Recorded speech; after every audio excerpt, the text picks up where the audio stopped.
Yeah, let's see. I can remember one time I went on to a conference in New York.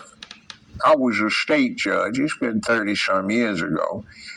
And some people I knew were there, and they said, "Hey, let's go check out some of the clubs." I said, "Okay." I hadn't been to a New York club, and damn.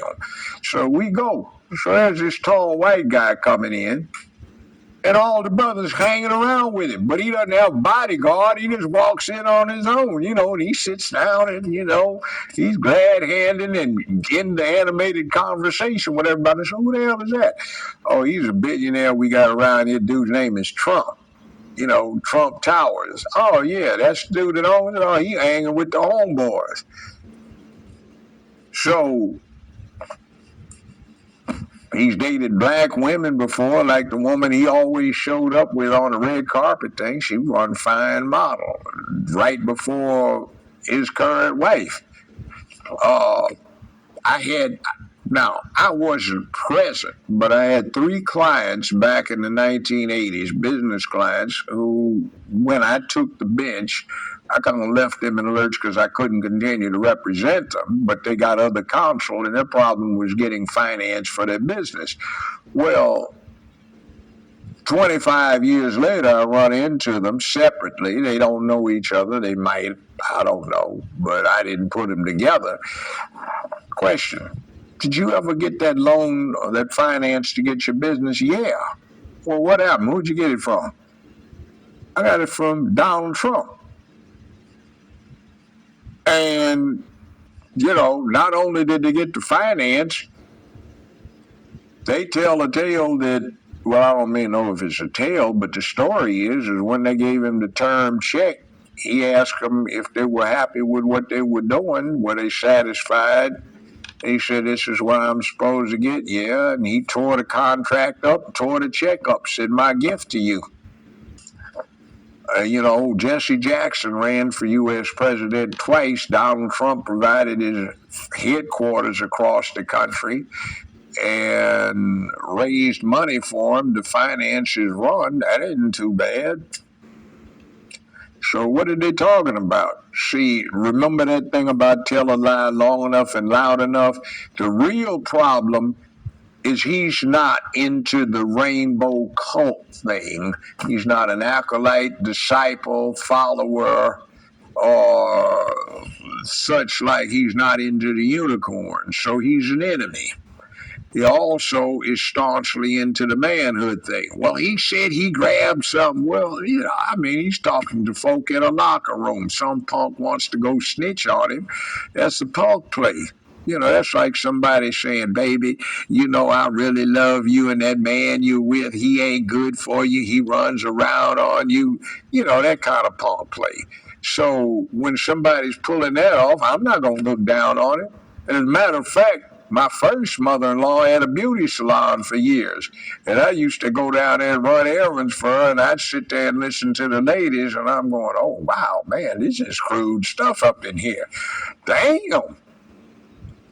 The ladies are worse than the guys when it comes to not locker room talk, but beauty salon talk. So I'm going, whoa, damn. What he's saying, immunity is immunity, but it's qualified. In other words, if you're doing your job, okay.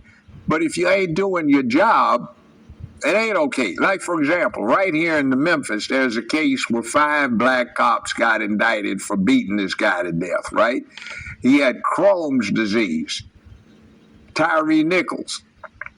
So if it had been police randomly stopping a random citizen, that's one thing. But the point is the allegations is that the victim was screwing the baby mama of one cop, screwing the wife of another cop, and trying to screw a third cop's wife. So they found him, told him to back off. He wouldn't, so they went looking for him to beat his behind, which they did, but he had Crohn's disease and he died of the after effects. Now, that's the story in the streets. So, is that cop action? No, that's all personal. That has nothing to do with an immunity situation. The argument doesn't even come in because it didn't have anything to do with police work. You got a problem with your personal life and somebody hacking into your women. It's your personal life and somebody hacking into your women. You see. Now that's the difference. See what you saw do. This guy would not have gotten any of that immunity. Now, the immunity comes in like there's an armed robbery in progress. This dude's firing shots, and he shot two people working the liquor store. The cop shows up, shoots him, and the family says, "Why didn't you just shoot my baby in the leg instead of killing him?" Well, that would be immunity because the guy's acting in the line of duty, you see.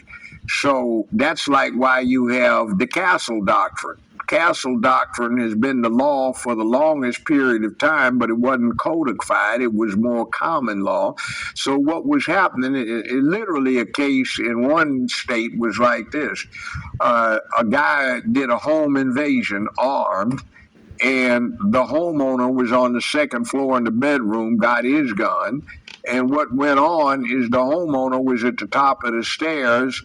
The burglar is halfway up the staircase. They each fired a shot at each other. The burglar falls down and breaks his leg and sues the homeowner.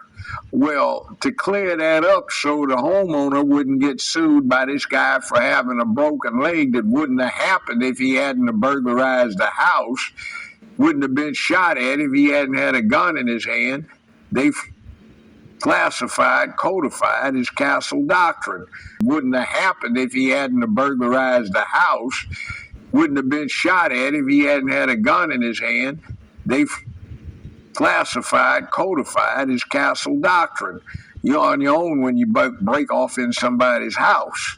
So that gives the homeowner immunity. That's what they're talking about. Now, if you say you broke into my house and I'm tired of this is the second time, and the dude say, "All right, man, call the police, I surrender." "No, I'm gonna kill you." Bam, bam, bam.